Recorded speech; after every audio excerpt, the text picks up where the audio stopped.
Hello and welcome to the latest episode. This week, super excited, as I always am, to have Kasey Edwards. Kasey is a best-selling author of 10 books.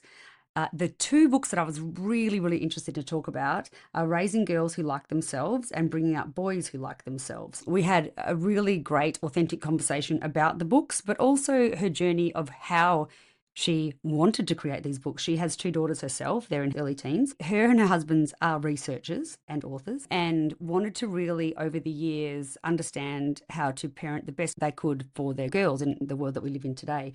So we had such amazing conversations around that. It's very interesting because obviously it's a personal journey of why she wrote the books. She is a very big, passionate champion for children and women, of course. So us having my three girls, my teenagers, and herself having the two daughters, we had some fantastic conversations. Also had other conversations that will lead into a second podcast talking about sex with our girls and the social media ban that's coming. So this conversation, I think, was about 40 odd minutes anyway. But oh my goodness, yeah, really wonderful, authentic conversation on how and why she created these books. So much research, which I just love. So it's so credible with the information that she has in her books. And I hope that you enjoy this conversation as much as we did.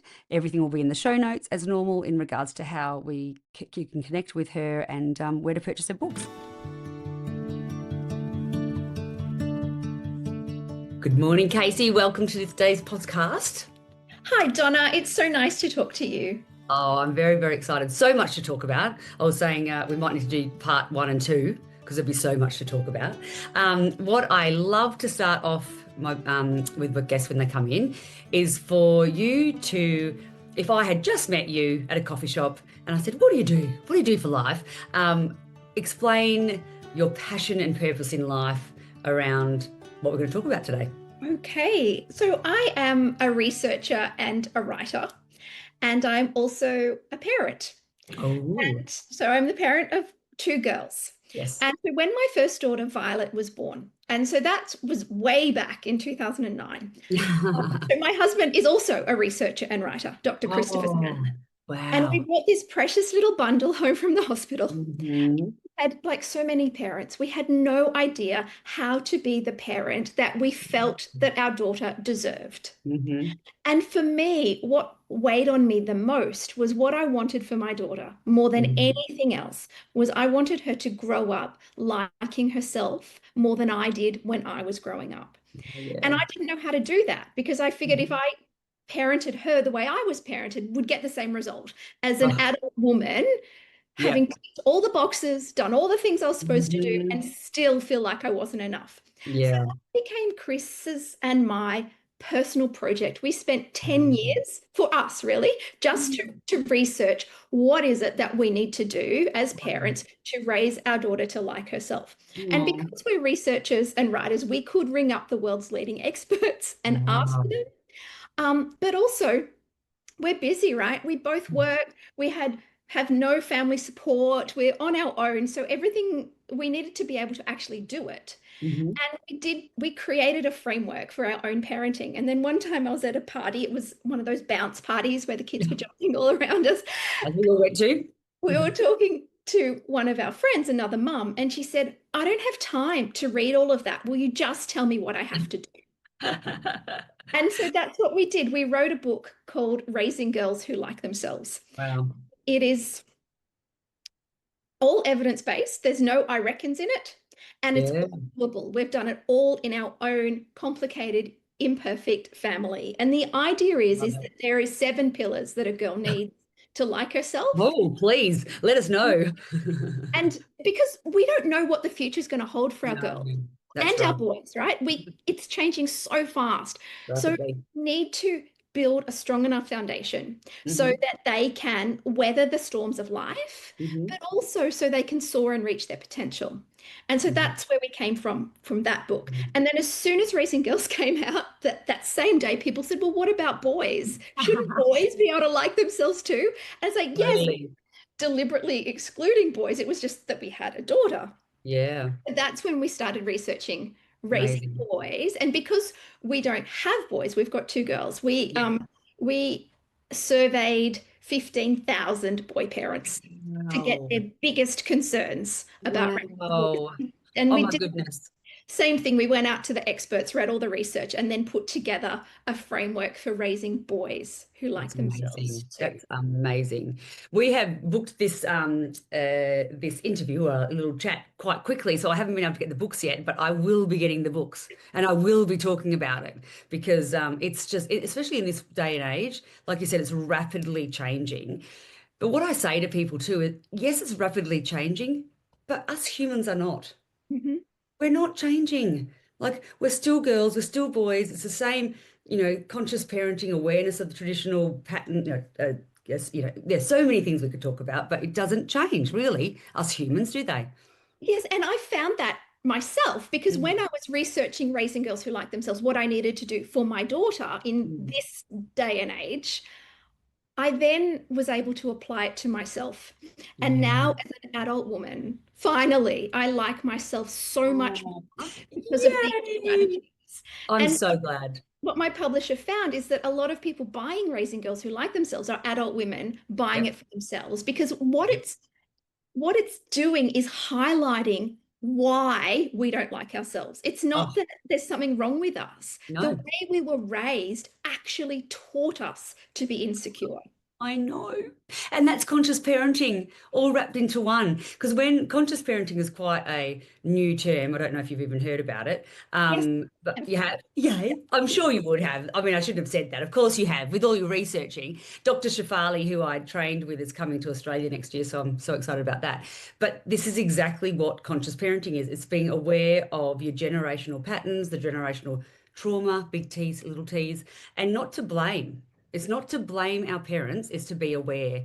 And I like to say this, I am 51. I only feel like I'm only starting, but I feel like it's taken all of that time for me to get back to my authentic self and love myself and understand all of that. And having three teenage girls, I only knew this in the depths of darkness, meaning, 4 or 5 years ago, our girls suffered really badly from mental health. And, I thought I was doing the best that we could. But we weren't, meaning we were just traditionally parenting, going, do as I say. Why aren't you doing Mhm. as I say? Three girls, all different. Um, Lived experience now. Obviously, I know that this all works because we can label it all different things, but very much sounds like conscious parenting because it's being aware for the woman, the mother, and the Yeah. men, but typically the matriarch, of our patterns and to love Yes. ourselves. Love ourselves. It And sounds good. to reclaim the power Yeah. that we are taught to Yep. give away. Totally. And so my third book that I've just written is called Goodbye Good Girl, Hello Me. I And love that it. is my own journey of how I learned to like myself through the research of raising girls. Oh, I can't wait Because to read it. thank you. But the Mm. realization that I had when I was researching Raising Girls Who Like Themselves is basically it's a book of what not to do. Yeah, Because everything that we are taught that makes us a good girl gives our power away. it does. Right? A good girl is beautiful and pretty, right? Yep, Well, beauty is an external measure that someone absolutely. else decides about you. No, A good girl pleases everybody. Well, that's someone else who decides. A good girl, is skinny. Well, that's a number on a scale. A good totally. girl gets the A on the test. Well, that's an external Oh, measure. And the thing no. is, if you're constantly looking for an external source to validate Oh, your worth, you will, by definition, be insecure because you cannot 100%. control it. Totally. And I don't know about you, but I was a former people pleaser. Still am getting, I'm not, probably to the last breath on earth, I'll still be a little bit. But I was the typical, have to look a certain way, weight. I mean, it's still there, it doesn't go away. Perfect it can't be perfect either, but I was that typical girl, and again, my dad, bless him, a lot of work with that too. He was a very hard father who thought that that was the way of life. And it was so much damage done that's taken me, 30, 40 odd years to sort of get to that point, a long time. And you want our girls to feel themselves way before Oh, and 45. wouldn't it be wonderful if they didn't Oh, have to unlearn Yeah. all the baggage that we were taught I in know. when we were taught that that's what you need to do to be good and I acceptable know. and loved. And the thing is, we did have to be all of those things. Yes. So when you talk about being a perfectionist and focusing on your beauty and your weight, you did that to survive because Yeah. that's was rewarded and expected of you, right? Yeah. Yep. And it still is. I'm Yeah. fooling myself to say that it's not. I like to wear makeup. I like to exercise. I do like that, all of that. There is that part, but I'm fooling myself to say that it's not about all the conditioning. Like, Mhm. I'm not quite there yet. The other thing I'd love to ask you, though, maybe you might not be able to answer me, but I will ask this question. Yes.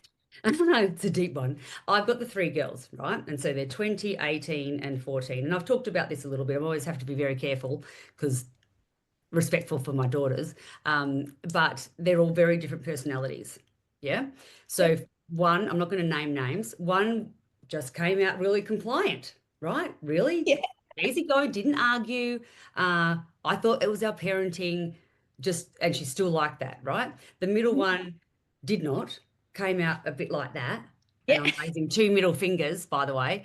Yeah. And she is so fierce and she's so amazing. But to parents, and this is where I'm going to ask the question, Mhm. to parent the one who is everything I couldn't be, Mhm. meaning fierce, independent, not telling me what to do, all of that. She was the hardest to parent, and she's the one that we are probably wanting our girls to be like. Is Yeah. that just personality, or is that how am I trying to ask the question? What I'm trying to say is, I think the girls that we're trying to raise to be more independent, and I'm going to look how I'm going to look, and I'm going to wear the wrong socks to school, and I'm going to, just a little bit pushing. So not a bad kid, or Yeah. shouldn't be bad. And actually, I'm not even going to say bad or good, but the ones that are pushing that boundary are harder to parent. Um, would you? Would you say that they're going to be a bit harder to parent if we're going to want them to be independent? I'm trying to be very careful what I'm saying here. We're wanting them to be something that we weren't, but they're Yes. probably going to be different to parent than the ones that are compliant. Yeah. Okay. So the first thing I want to say is kids absolutely do come out differently, right? Okay, yeah, I know. Yeah, totally, totally, yes. Right. And you don't get to pick them. No, we And I certainly think don't. one of the things that we talk about in both of our books is to raise a child who genuinely likes Yes, yes, themselves, they have to be allowed to grow into the best yes, version of the person that they yes, choose, yes, not the person that you choose for them, no absolutely, matter how well intentioned. absolutely. Yeah, And I that love that. there is a genuine grief that a parent will go through if their child comes out wildly different to what they imagined. Yes, And that is our work that we have yes. to do because Conscious parenting. that's It's right. conscious parenting. And I want to always be so careful what I say because my girls are absolutely amazing. I love them so much. And we have a beautiful chaos, I'd like to say. But this is what I sort of want to gently say is with the conscious parenting and what we're talking about is the children, we've always allowed them to be themselves, right? They are not cookie cutter kids at all, which then makes parenting that little bit harder because cookie cutting or meaning conditioning from the world, go to uni, get A grades, look pretty, wear your right socks, wear the right earrings. That's what everyone thinks kids should do. But the children that are allowed to be their beautiful selves are the harder ones to parent. And I don't mean that in a bad way. I mean, we have to get ourselves sorted. We have to, Yeah, I think there's certainly more, it's harder from an external judgment yes, point of view. yes, yes, yes. True, But true. if you are accepting of the child that you have, Yeah. it's easier. So Okay. we talk about stone parenting and seed parenting. Say Stone, that again. stone parenting Yes. and seed parenting. Okay. Yep. Own parenting is what we're told we should be, right? Okay. You work out what the perfect child is, Yes. the one who wears the right socks and goes to That's uni, right. good girl. Yes.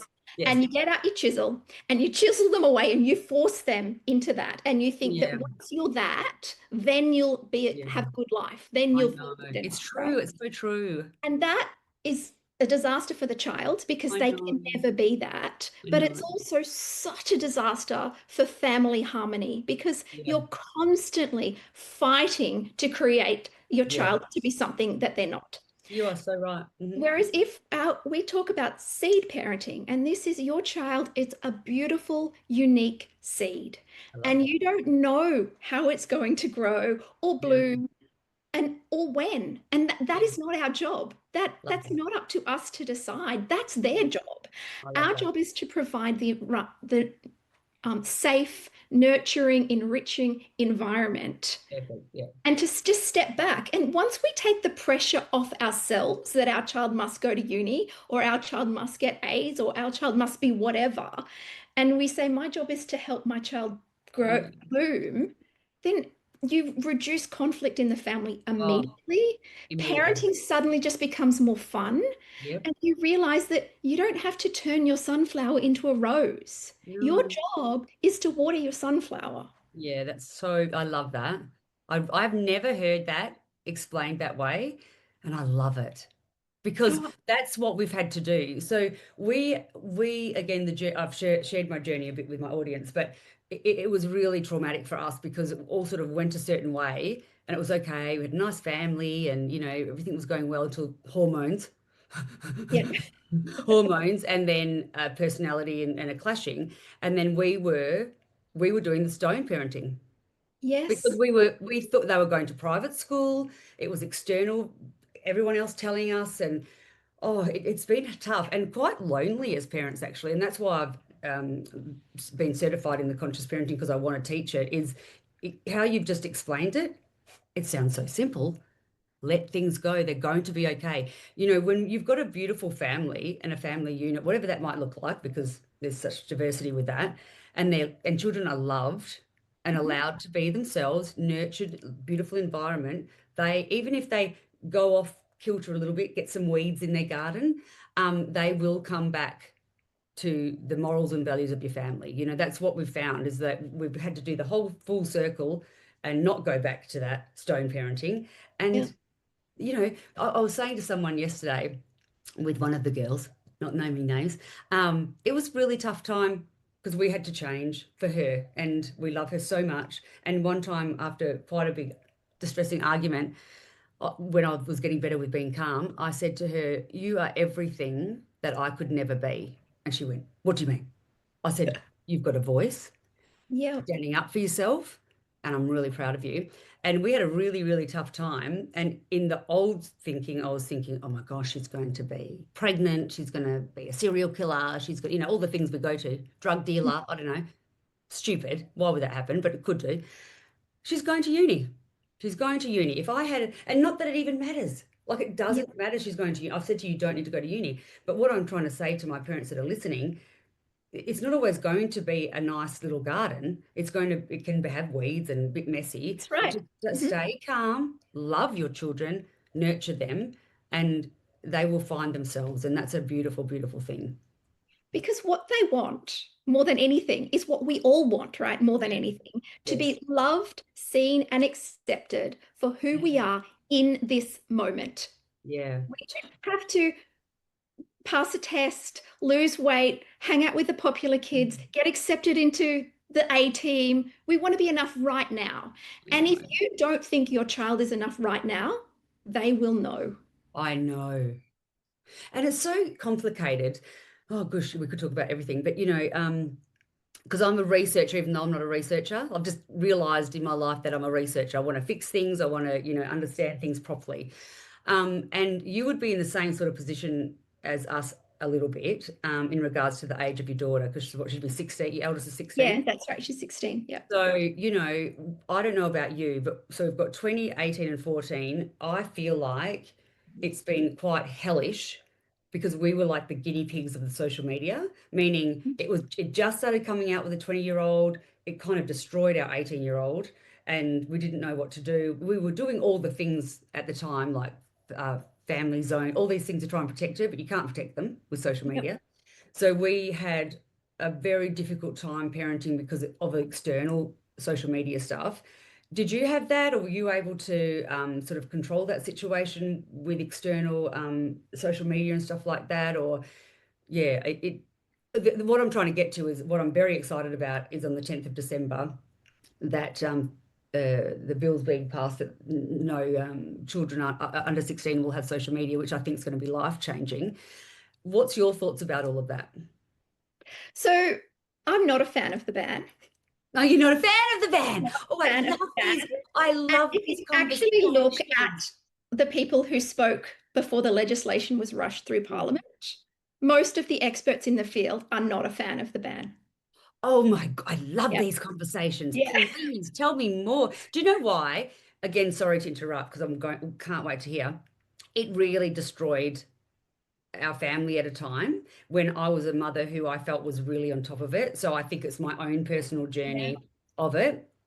And so I probably shouldn't taint it with that. So I'd love, because I've still got a 14-year-old in Yeah. our family. So yeah, please tell me. Okay. So there's a few things. The first one is that the research that is linking social media to poor mental health Yeah.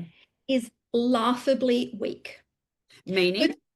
that so um Anxious Generation, the book that everyone's reading that Yes, has yes, yes. formed government policy, Uh-huh. has been absolutely disputed and discredited by the researchers in the field. Oh, and you're an Yes, expert in your field. this is what my husband has spent extensive time researching Oh, this. I love Okay. that I brought this up then. I love So it. the link between social media and poor mental health Yes. is weaker than the link between wearing glasses and poor mental Really? health. So, sorry to ask because I'm really Mhm. interested. Yeah. Is this research on a mass amount of people, Yes. on adults, Yes. on teenagers? Tell me. The research does not exist that Oh, says social media causes poor mental health. really? Does not exist. And if you research actual studies, Oh, it people makes me have been trying to find the link, right? But they Oh, haven't. So wow. the basis of a lot of the research is that Facebook came out in America and Hmm. mental health diagnosis for kids increased massively, right? Right. What also happened at the same time was Obamacare. And then Which one? suddenly, What's about?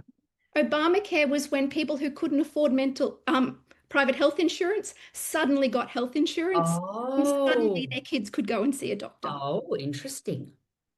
So, in other countries such as the UK, for example, they actually don't have recommendations on screen time Oh, because there's no evidence to support that claim. right.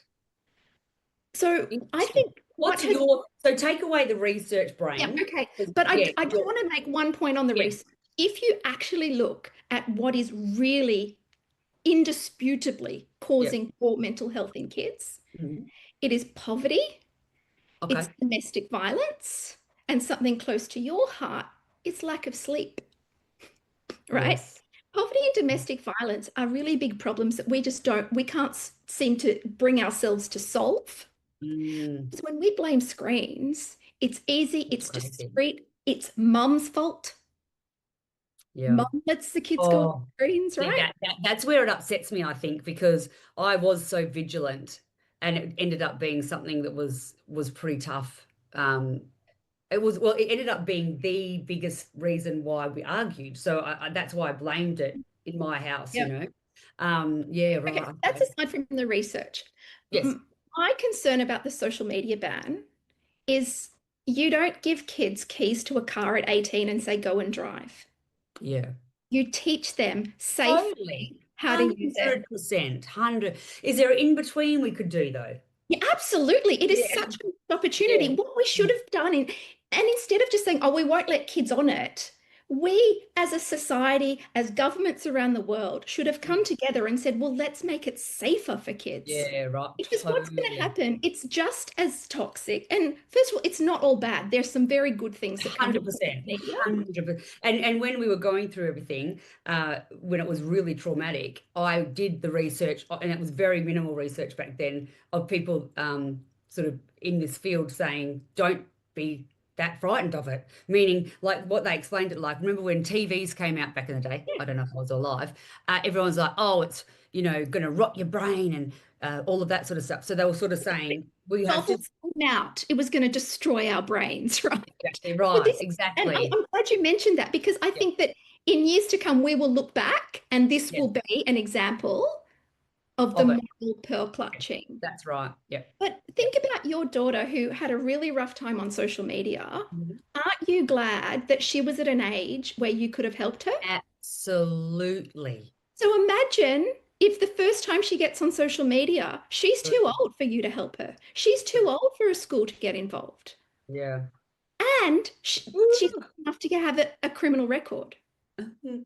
So, for example, a boy at my daughter's school, it was the very first day of year seven, Yeah. Oh, a yes. boy gets suspended Oh, because he took a photo. So kids know rules about social media. We yeah. tell them you don't take a photo without asking permission Yep. and you don't take a photo of someone naked, right? They know Yes. that. Yeah. This boy took a photo of a boy in his undies changing into his sports uniform. Oh, The boy said yes, and he wasn't naked. And the photo yeah. circulated. If Mm. he was 18, he could be on the sex offenders register, right? Yeah. So at 13, everyone can get involved and explain the Yeah. nuance. You are so correct. Yep. You are so right. So Yep. it really worries me that Yeah. there's going to be a generation who, first of all, they're going to do it anyway, I right? know. But This is the biggest thing. I'm like, how are they gonna not get? Because we tried to protect them. They figured it out. yeah, So I'm of like, course. I mm. mean, my daughter, I mean, she's 16, so it doesn't affect her, the ban. But if it came in a couple of years ago, it wouldn't apply to her, I don't imagine, because we told her to lie about her age. So do we. Like, I don't want people to know my children are children, so they're already adults. I know, so did we. Oh my God, what an interesting conversation. Now I'm going to have to go down that rabbit hole. And you know what? I want to be educated. I always talk whenever I can on my experience, and it's not just my experience, but I always want to be educated with what I'm talking about. And there's always 20 sides to something, but you are so right. And the thing is, though, with the social media stuff is walking beside your children to mentor them about it. But yeah, that's so interesting. I suppose the thing is, again, in my life, my kids all have ADD, that dopamine chasing, needing to be on it all the time. So that was it, and mental health. Like, not every family is going to go through that, thankfully. And that was just our journey. But yeah, that is really interesting. I like that. Well, I like having these, robust conversations. The other thing that the research is really clear on is it is a disaster. Social isolation is a disaster for Yeah, kids, right? And for totally. some kids, social media is their network. It's their Mm. people. If they're not fitting in at school, if they're gay or trans or an immigrant, to strip these communities away from these children is going to be an absolute disaster for Have them. you had quite a loud voice about this somewhere? Uh, You so should. You should. So Chris, my husband, has written and spoken a lot about it. And so, Okay. for example, remember when Adolescence came out, the Netflix Yes. show, and Yes. everyone goes, "See, Creepy. social media is bad." Yeah, Well, I did. Yeah. Mm. the answer was in the last episode Yeah, at the the. parent. Mm. So what did the dad do? He did exactly the same as the son. Yeah. Someone teased him and hurt his feelings, Yep. so he beat them up. Yep. The only difference was he didn't have a knife in his hand, right? That's right. That Yep. wasn't that. And to blame social media is a disaster Yeah, because we're not totally. accurately diagnosing the real problem.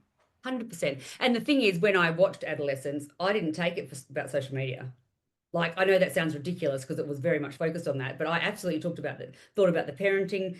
They did the best they could. That's what I was looking at, because we are doing the best we can. It's not Yeah. blaming parents all the time, because But that parents don't. was a domestic violent Yeah. household. The mum and the daughter were walking on eggshells. Hmm. The father controlled everything. He did Yep. not accept his son. Yep. Those are the things we should be talking about. No, Emojis. I know. Oh gosh, we've got to try and save the world. How are we going to do that? But it's such an interesting conversation, isn't it? And it's a very, very, very, we're all very passionate about trying to raise our happy humans, like, and they're not always it's not going to be perfect, and we're not going to be able to fix it all the time. But it really comes back to, with everything we can talk about, connection before correction. Your teens are going to be prickly often. You might, like I said, have a compliant, nicey teenager, lucky you. But it's normal for them to be wanting to have the independence. It's normal to be like toddlers and teens. They're the same, honestly, other than that they can swear at you when they're older. But, Yes. if we can control regulate ourselves, be calm, don't take offense to what's going on, be connected when they're not being connected to us, our children will be okay.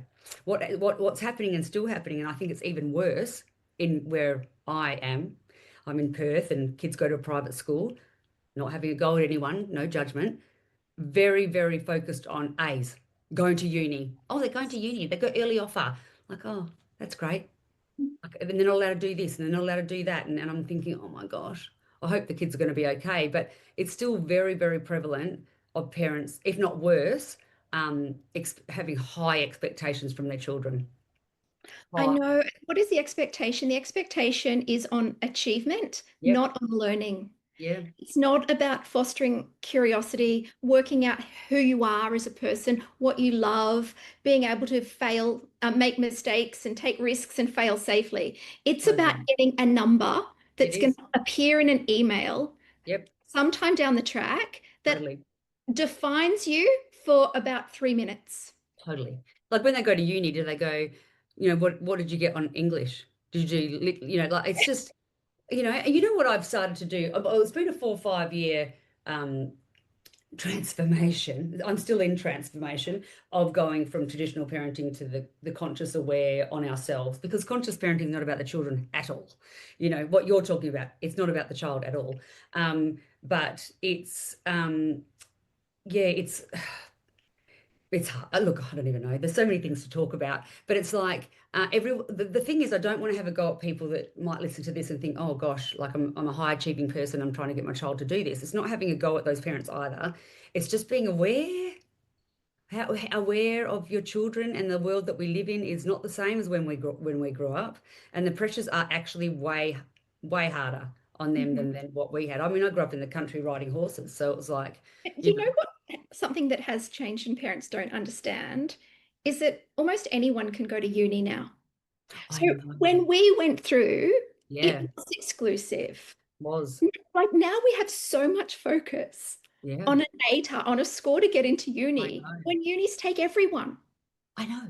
So my goal for my children through high school is I don't care about ATAR because I Yeah, know me too. that if they get to the end of year 12 and they don't get the mark they want to get Yep. into the course they want, we Yep. can fix that within 6 months to a year. That I is know. it, right? That's That's what I it. need to know. But there's still this, again, maybe because we go to a private school. Again, that's another whole story we could talk about. But, when you've got small babies and you think, oh, that's the way to go. But it is still really focused on that. Did they do ATAR? Now, I said my daughter's going to uni. She might not. She might change her mind. But they, over here in WA, they do like I don't know what's it called, like a cert 4. So she got a 70. So she didn't do ATAR.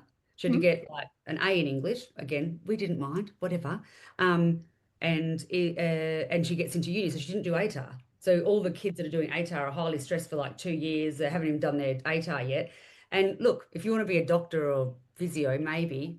But Well, even then, so my brother yeah, didn't get the score to get into medicine. He is now the lead anaesthetist in Ottawa. love that. There I are so love many that. pathways to where you I want to go. know. And it really worries me that we Yes, are crushing our yes, children with yes, so much pressure and yep, so much stress for yep, no reason.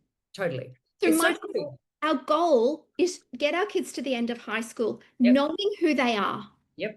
being curious Mhm. and having good mental health. Oh my goodness. And that's the thing for us, it hasn't been easy, like I said, and it's a lived experience that now I can share a bit about and help families. But that's the biggest thing is with everything, whenever anyone reaches out to me about worry for their children, I'm like, don't even worry about school.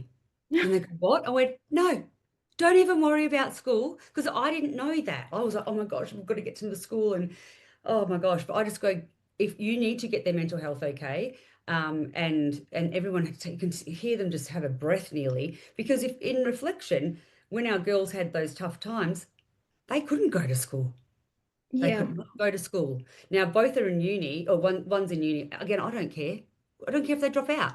They've got no um, expectations from us. But yeah, it's a funny old world. And the thing is, there's so much more pressure than back in the day. We might have had the pressure to do TEE Oh, yes. back And then. it starts immediately. Like it starts in kinder. Mm. You It know, you don't does. play in the sandpit. You develop spatial concepts and work on your fine motor skills. You know, like everything is I know. measured, I and there's know. so much pressure, and yet we blame screens for mental health. Oh, you're so right. You're so right. So we You're we so have right. robbed our children of their Mm. childhood because Yes. of our own anxiety. Yeah, you're right. You're right. Oh gosh, there's so many things to talk about, isn't there? And even like having the three girls and going through kindy. So when Eloise went through, it was half days.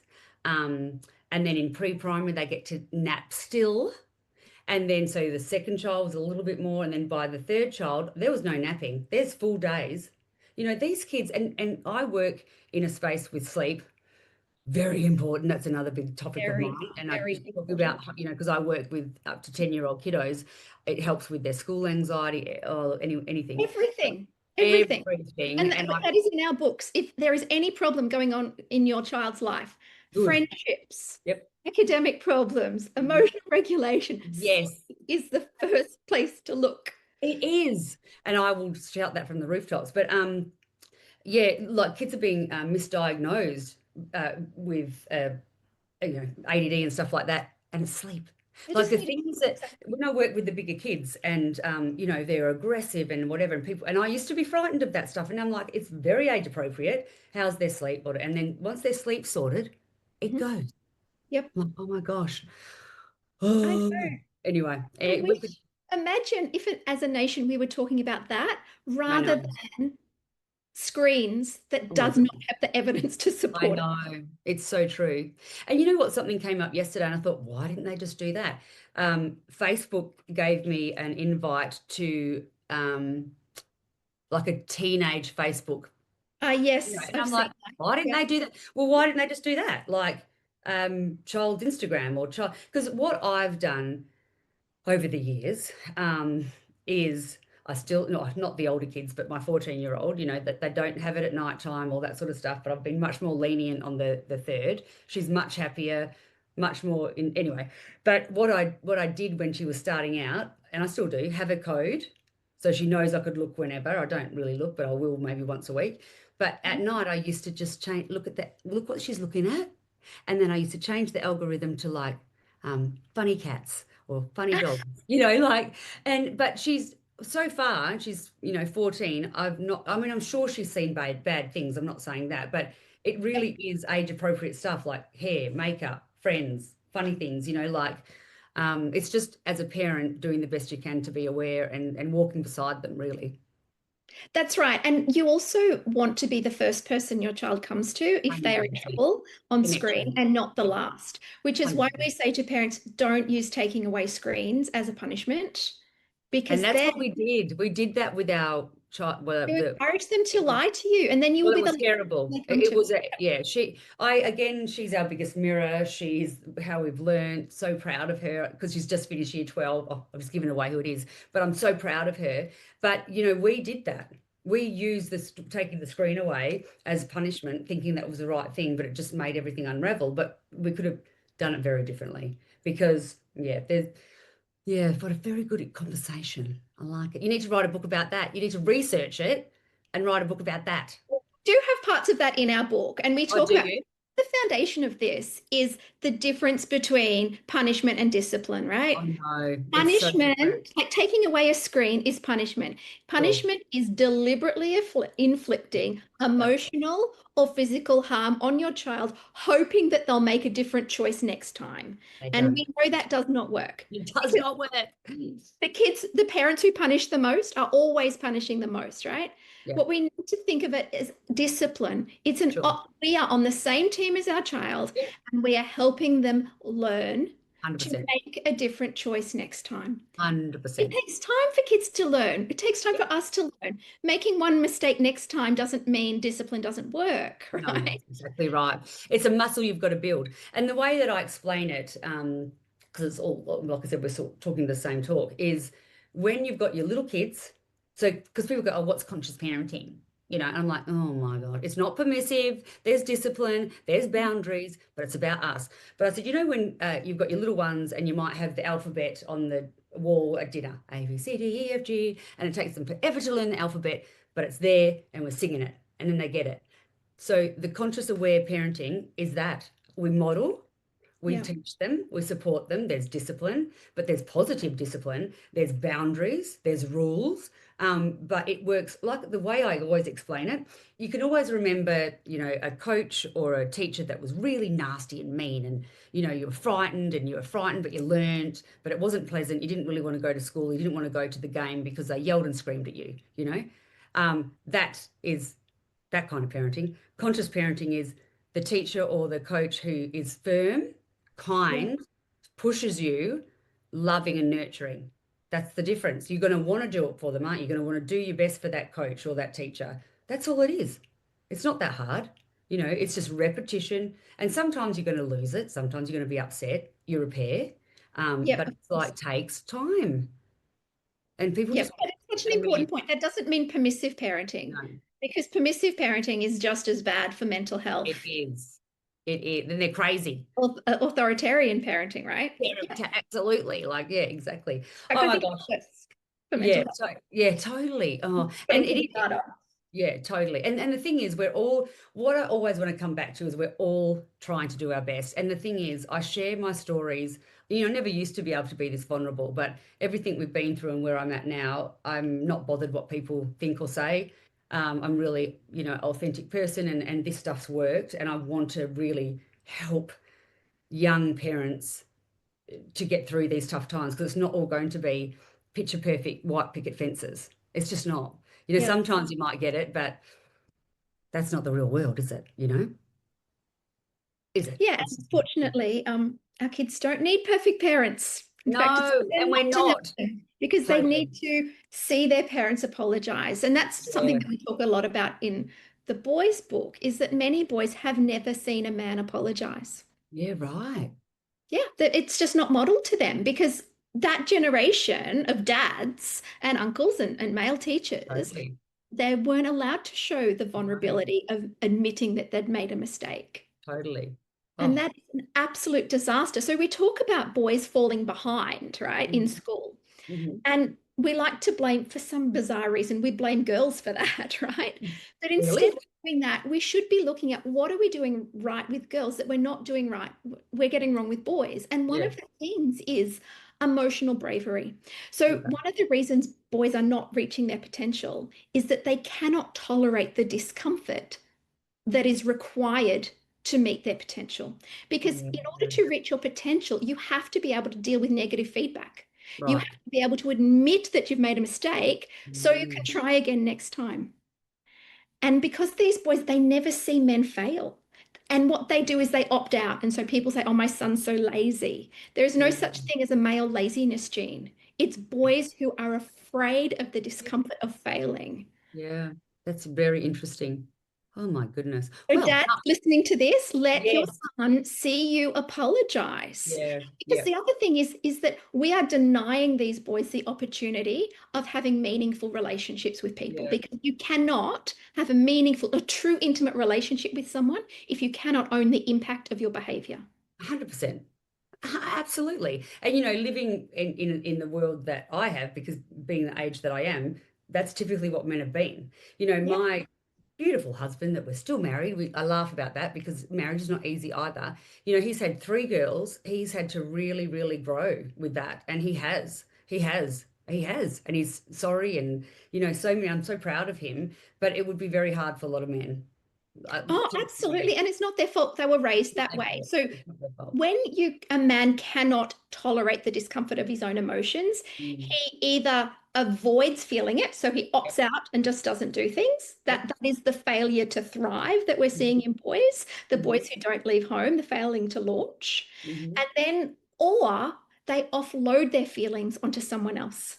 And Mhm. that is the aggression, the Yep. rage that we're Yep. seeing. And Yep. all of this is because our boys are being raised to not have the strength of character to carry their own emotions. No.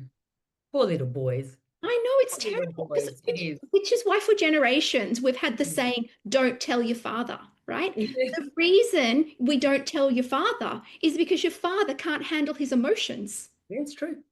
So true. So true.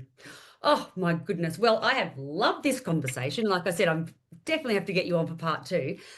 Where can we get all your books? I mean, I will put it all in the show notes and everything, but where? From Dimmicks? Yeah, Where so is it? Online? you can buy them in all the normal bookstores, Okay, great. Awesome. or you can come directly to me. If you buy them from my website, for the girls' book, I have a bonus mini course on how to teach your children to handle criticism. Oh, I There's like just a that. couple of evidence-based techniques. So if you Okay, buy great. the book from my website, so Okay, kaseyedwards.com, I'll do that. I'm going to do that. Excellent. um, you'll automatically get emailed that course. Awesome. And you can Fantastic. also find me on Instagram, Kasey Edwards Writer. Awesome. Well, thank you so much. I've had such a beautiful conversation. And yeah, everybody who's got their preteens, teens, like the thing is, you can never start too early either. That's the thing. You don't want to wait until it's too late. It's really good to have Oh, this information. absolutely. So our books, we wrote them specifically, our research is for toddler to tween. Okay, So great. you start at two, right? Yeah, Lay the yeah, foundation. totally. Even just in the way that you praise your child, you can Yeah. change their life by Yeah, getting that I right. know. It's Um, crazy, isn't it? Even like when I'm working with the older kiddos, and literally some of it is I give specific sentences, and the parents go, "Really?" Like again with sort of the discipline, I don't know, they're not going to go to bed, they're being whatever, and instead of going right, if you don't go to bed now, you're not having screen time tomorrow. By changing it like if you choose to stay up for this, you will choose to have less, and it's just such a, they go, oh, and with our kids, when you start giving it's still boundaries, but it's their yeah, choice. yeah. It's a miracle. They go, okay, all right, I'll do that because I'm gonna choose to do that. So it's all about the words, the sentencing, the when to use the word no, don't use the word no. Like it's amazing, isn't it? Life changing, life changing. Well, It thank you is. so It's much. actually, it makes it easier for us too. It really Yeah. does. It sounds so simple, but it works. Yeah. I love it. I love it. Well, thank you so much for being a guest today. And I can't wait to read all your books. Thanks, Donna. It's been so nice talking to you. I appreciate you having me on. Yeah, thank you so much. Speak to you soon. Bye. Bye. So if you enjoyed this episode, be sure to leave me a rating and review. I love reading all of your messages, so shoot me a DM over on Instagram. It is parentingcollective.au. I also offer a free 15-minute no obligation phone chat. If you'd like to book one, head over to my website www.parentingcollective.com.au and request one there. So try to remember to be kind to yourself and always know you're doing the best you can every day, no matter what your day is looking like. Until next time, much love.